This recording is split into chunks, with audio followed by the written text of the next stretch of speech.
Ayun na sir, yung capacitor mong luma, 330 microfarad, 25 volts. Ang pinalit natin is same volts. 330 microfarad, 25 volts.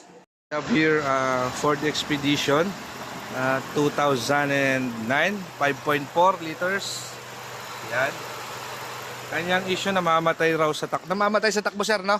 Namamatay sa takbo. And then hindi nawawala yung matagal mag-start. Pero nag-aandar pa din. Andar. Kaso matagal naman. Matagal ayaw magredondo. Ayaw mag walang gano'n, no? Ayan, kasi ang na-scan natin is yung kanyang ABS din may problema, mga sir. ECU internal fault. Hindi nawawala yung kanyang handbrake sign kahit ano yun natin yung kanyang, ayan, nakakalas na yung handbrake. Kailaw pa rin. Tsaka yung skid. Tapos yung kanyang PCM kaya starter request circuit. Yan. Possible ECU talagang may problema dyan. Transfer case control plate. Yan. Transmission naman yan. Yan yung gagawin natin ngayon sa kanyang sasakyan.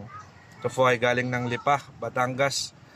Ngayon po gumagawa po tayo sa bahay lang muna kasi hindi po tayo pwedeng maglalayo. Actually po naka-open yung aircon yan, hindi tayo pwedeng mainitan. Gawa ng meron tayong hypertension for 1 week.